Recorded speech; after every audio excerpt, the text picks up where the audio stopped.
Bye. Bye, Matteo. Thanks, Matteo. Bye. It's funny to have people saying bye as we start the stream, which I think we are live. Thanks everyone for joining this week's OpenJS Foundation Cross-Project Council meeting. Today is September 24th. And we'll start a little bit late here. We have 15 minutes left of the hour, but we have a short agenda, so we'll jump right into it. Do we have any, I guess before we do we have any announcements or anything that we want to share before we get to the agenda? Yep. So we had a regularly scheduled standards working group meeting this afternoon. It seems like in our standards channel on Slack, the group isn't really going to have super great attendance today. So that is probably going to be postponed. So if you're planning to attend that meeting, we'll probably be punting that for next time. Free hour. You're welcome. Yeah. Along those same lines, if anybody's interested, the TC39 meetings are next week, and if you're around, you know, I'll be there. I think a few of us will be there, so maybe we'll see each other in person. Where are they this time? New York. Ah, excellent. Yeah, good for me and a few of us. Great. So the agenda item that we have here is issue number 295, which is commit to providing a reply to an application within a specific time frame. Kind of discussed this a little bit earlier. Do we think that if we land the update project progression pull request 321, that this will remain open? And maybe we should even look at that PR while we're here together. Yeah, I believe it's an update. I can add my 2 cents. Go ahead, Michael. That, like, my understanding from a previous discussion, like the discussion in a previous CPC meeting, was that we weren't comfortable committing to a specific time. Instead, we agreed to commit to an initial response in 48 hours, aiming to make it 24, and then a weekly update from the champion. And I think that's covered in the update to the project progression, which is 320 pull request 321. So I think that would close this out unless, you know, we don't have we don't no longer have consensus on that approach. Okay. Yeah, maybe we should drop a comment into that issue, either when we close this, merge this pull request. I see Toby's, you know, in the conversation here as well, so in the pull request, so he's aware. Here, why don't I just paste exactly what I did in the minutes? If people remember that the same way, I can post that into the issue. Perfect.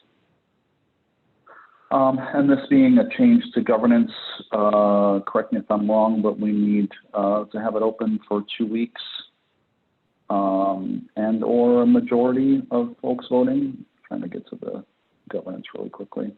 I think it's in a meeting. If we have quorum, we might be able to do it. But I think the 2 weeks is the governance there. Yeah.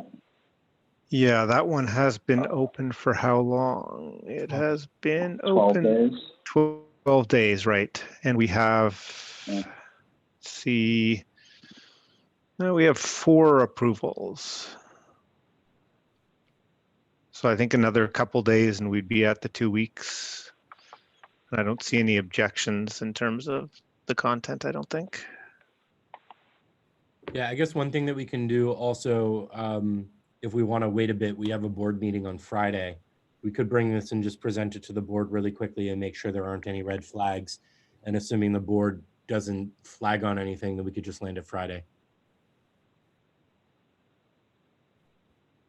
Sounds good to me. Joe, to your original question, though, I do not think that this necessarily totally covers the concern about timing. One thing that we don't have documented, or at least don't have, you know, consensus around, would be how long of a period of time is reasonable to have no objections to allow us to move forward. So like the governance, for changing governance, for example, it's like either a meeting with quorum or 14 days. Do we want to take like a similar approach for trying to reach consensus in that, like, you know, after a set period of time, if there are no objections or concerns or anyone requesting for more time, that it kind of just goes forward? Because otherwise I do worry that we could be stuck in kind of a holding pattern. I guess it goes forward to a vote, right? Like this one actually requires a vote as per the governance. So it's not like you can say there's 4 people that have chimed in, it's okay. You need to have 50% of the voting members say yes. For what? For incubation? Yes. No. Well, we never documented. Maybe that's no. Okay, so that's true. That's the final acceptance. Get in. It was explicit. Yeah. There was no need. Yeah. We said this is not a vote for that part. Yep. That's a good Yeah, point. I would just maybe ask that at the end of that, you know, period, whatever we determine that to be, that there is a, you know, request for objections. You know, make sure there are no objections before we move forward.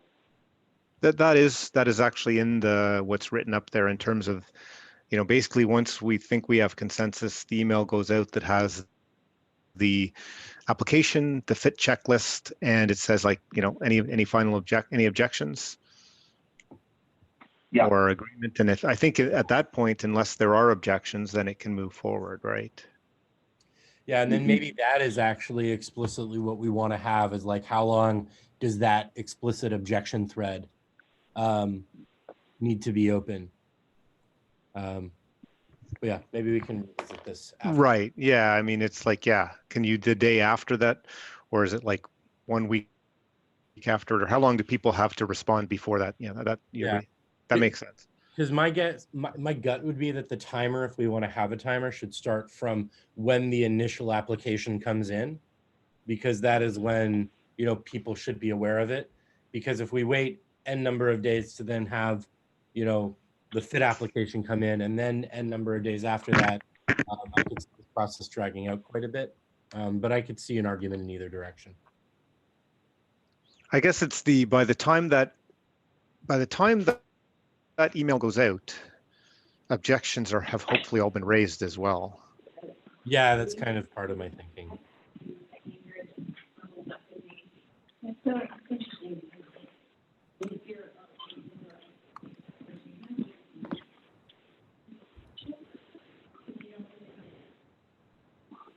But maybe we can let number 231 land, and then, you know, next week, maybe I'll sit down and try to work on a follow-up PR that clarifies some of the bits that are still not explicit. Yeah, I think that makes sense to just basically say, and we'll wait a certain amount of time. Like if you know, as it is now, there's no requirement to wait. If everybody's chimed in +1, like on one of the applicants, then we could just move forward. But I think it'd be a good thing to add in. Yeah, like I'm thinking also just like a general playbook, like with, you know, what's the letter you send for acceptance? What's the letter you send for rejection? Just like a whole playbook of all of these things for us to follow, you know, and maybe even kind of teasing apart the, like, hey, what are the steps for external applications? What are the steps for us? And, you know, having a consistent process. Yeah, no, I think that's a great next PR, because we already talked a little bit about like having a standard letter either way, and so adding that all in, I think, makes lots of sense. Great. Agreed. Great.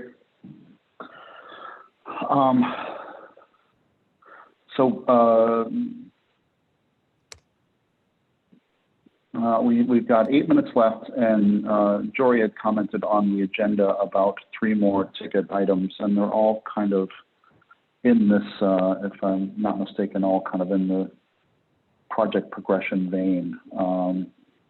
Do you have any one in particular you want to start with, Jory, that we want to make sure we touch on?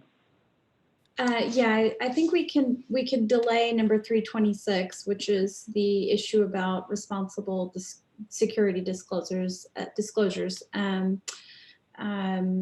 number 327, I think, is timely. This is the issue requesting clarification about whether the content of an application becomes public if the project is approved.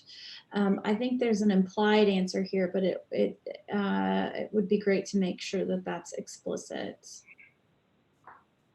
Sorry, can you paste the issue in the chat? Yes. Is that the one Joe just did, 327? Yes. Yeah, yeah.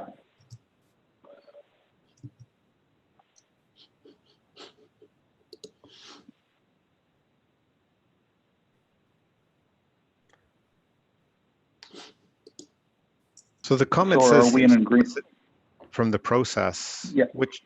what's in, I'm not sure I would know immediately what it implies.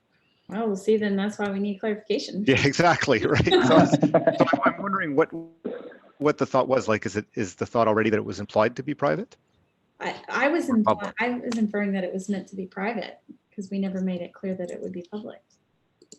Yeah, myself as well, but I guess maybe this, as well as the conversation that we were thinking about regarding like timing and just in general confidentiality, like perhaps we need a explicit section on confidentiality and what the expectations are in different parties and in the conversations that are had. Yeah, I agree.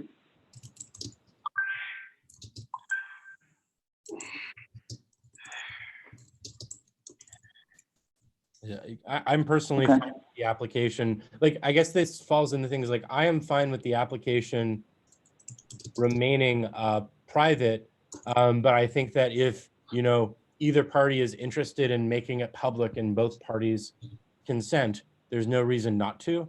I think specifically if we want to like put together examples of like canonical applications that were successful, that may be really helpful to people. So I think it's, we could try to figure out a process for this. Yeah, I mean, I could easily see a process where it's private as submitted, but the goal is after review with the applicant, after approval, that it's cleaned up and then whatever's they're comfortable with is made public.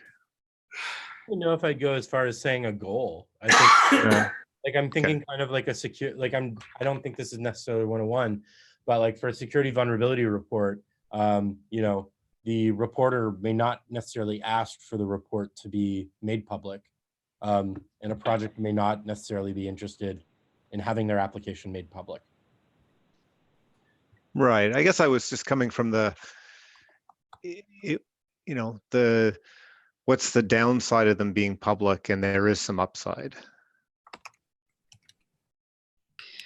Well, I think like it says here in the issue, sorry, Jory, I'll just say quickly that like Toby says that applicants may be more transparent. Sure, I meant after some, like that's why I was like, private as submitted, but then, you come up with a public version, but maybe you don't want to do that. Like maybe if you can't do the full thing, you don't want to do a modified version either. Yeah, I mean, you could add a clause that says, Foundation could request that application be made public with applicant's approval or something like that. I mean, if we're looking for like canonical examples and ways to encourage other applicants to get involved. Could we perhaps like make an action item to do some, governance around this in particular, and then kind of like, work out the finer details when we have some text to bike shed on? Yeah, that sounds good.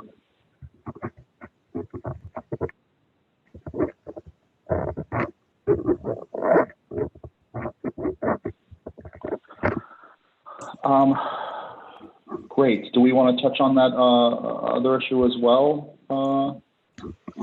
Which one is it here? I think on this one, sorry, the one thing we might want to do though is like, do we agree that for now they're private? I agree. Yeah, that's my. Okay. Because I think at least the comment in this issue capturing that agreement consensus, which would be good for applicants between now and when we can clarify a process for. And maybe not only a comment, but maybe we could have a pull request just getting that language in there, and then we can iterate on that as well. Agreed. So somebody want to add a comment to the issue, or I can add one that says, we discussed in the CPC meeting, agreement was that, until we do add something which might make it more flexible, they're considered private. Yeah. Sounds good. Okay. I don't know if we'll have time here because we've only got 2 minutes left or less than, but another issue that Miles opened up 21 hours ago is 331, administering project applications, kind of looking at committing to a basic SLA for folks applying. Part of that as We well. want to discuss. Yeah, and I guess we're at time, but I was also really interested in seeing, if there's specific tools that we could adopt to kind of keep us honest on this. Like, I want us to have the equivalent of an SLA, and I want some sort of automation that's bothering us or letting us know if we're doing well. And I would also like it so that, like, at the end of a quarter, we can go through and evaluate how we've done against how we claim to want to do. It really only seems to the projects that are applying. Well, I wish. Yeah, I mean, I think that would be ideal. So, Joy. I was going to say it would be nice if we could maintain some kind of private board of some kind to see how quickly things are sort of moving through our different stages. That would be one way to get information. Yeah, we could do, realistically, and we could revisit this later, we could make a private repo called applications. And we can move the discussion to that repo instead of the email threads where people apply and use project. Yeah, stuff. I'm a big plus one to that. I personally was thinking of something different, but I'm at time. I got to drop. I'll come up with some better suggestions on tools in a bit. Yeah, the other thing is things like, it sounds like a bug tracking tool or a service tracking tool where it's like, you get a reminder if it's overdue by some number of days, right? Yeah. Exactly. Yeah. I didn't know if there was tooling in the GitHub that we could take advantage of. But I don't let's talk about it more. GitHub, but that's a typical, customer support type tool. Yeah. All right. Well, we'll discuss that further next time, or offline, or what have you. So that's a wrap, folks. Thank you, everyone, for being here and being involved. Appreciate you all. Have a good week. Nice talking to everybody. Bye. Yeah. Cheers. Bye.